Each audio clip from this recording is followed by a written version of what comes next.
1956వ సంవత్సరము జనవరి 4వ తేదీన లెమెన్స్ ఇవాంజలికల్ ఫెలోషిప్ స్థాపకులు కిట్ సేషిలియన్ దానియేలు గారు చేసిన ప్రసంగములోని 2వ భాగం. యెషయా గ్రంథము 52వ అధ్యాయము 7-8 వచనాలు. సువార్త ప్రకటించుచు, సమాధానము చాటించుచు, సువర్తమానం ప్రకటించుచు, రక్షణ సమాచారం ప్రచురించు వాని పాదములు, నీ దేవుడు ఏలుచున్నాడని సియోనుతో చెప్పుచున్న వాని పాదములు పర్వతముల మీద ఎంతో సుందరములై ఉన్నవి.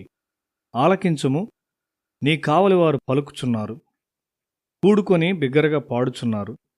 యెహోవా సియోనును మరల రప్పించగా వారు కనులారా చూచుచున్నారు. ఇతరులను గురించి ఎల్లప్పుడూ బాగ్గా ఆలోచించుట మరియు వారు బాగుండాలి అని ఎల్లప్పుడూ కోరుట ఒక గొప్ప లక్షణం. క్రీస్తు ఎవరి పట్ల ఒక తిరస్కార భావమును కలిగి ఉండలేదు. మనము చెడు నీరును కూడా మోయుటకు అలవాటు పడగలము. అప్పుడు ఆ చెడుగు మనకు అంటుకొనును. నేనెల్లప్పుడూ జీవితాన్ని గురించి అధ్యయనం చేస్తూ ఉంటాను. కొంతమంది ప్రజలను గమనించుట నేను ప్రారంభించాను. వారి చెడు మార్గములు నన్ను అభ్యంతరపరచి కోపపడేటట్లు చేస్తూ ఉండేవి. త్వరలో ఇది నా ఆలోచనలు తాకటం మొదలైంది.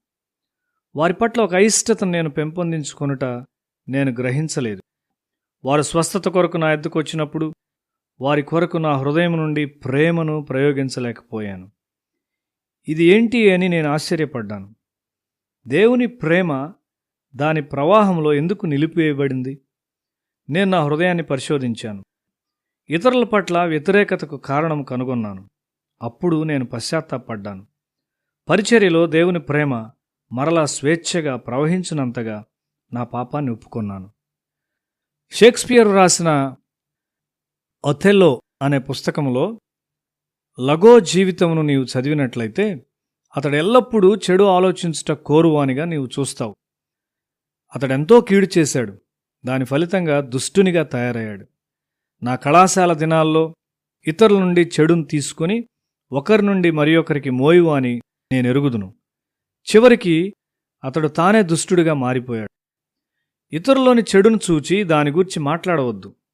ఎల్లప్పుడూ ఇతరులోని మంచిని చూచి మంచి వార్తను తీసుకుని వెళ్ళుము. అప్పుడు మంచి నీలో వృద్ధి చెందుతుంది. క్రీస్తు ఎల్లప్పుడూ సువార్తను తీసుకుని వెళ్ళాడు. ఆయన ప్రతివారిని స్వస్థపరచుటకు మరియు ప్రతివారిని ఆశీర్వదించుటకు ఎల్లప్పుడూ సిద్ధంగా ఉంటాడు. క్రైస్తవ సువార్త ఆశ్చర్యకరమైంది. ఎందుకనగా దాన్ని మోయువారిని అది మంచివారిగా చేయును. ప్రభువు సియోన్ను మరలా తెచ్చినప్పుడు వారు ముఖాముఖిగా చూస్తారు. మనం మంచివారముగా తయారైనప్పుడు మనము దేవుణ్ణి ముఖాముఖిగా చూస్తాం. ఎందుకనగా దేవుడు మంచివాడు. మనం జీవించుటకు ఒకే ఒక జీవితాన్ని కలిగి ఉన్నాం. ఇతరులకు సువార్తను తీసుకుని వెళ్తూ, ఆశీర్వదిస్తూ మరియు సేవ చేయువారంగా మనం ఉందాం. నీవు చేయుటకు మరియు సాధించుటకు ఎంతో మంచి ఉన్నది. నీవు మంచిగా ఉండుటకు దేవుడు నిన్ను ఈ సహవాసంలోనికి తెచ్చాడు. మన సహవాసము మరెక్కువ పవిత్రమైన సహవాసము అవునుగాక. సువార్తను ప్రకటించు వారి పాదములెంత సుందరములైనవి. మనము ఈ సువార్తను ప్రతి చోటకు తీసుకుని వెళ్దాము.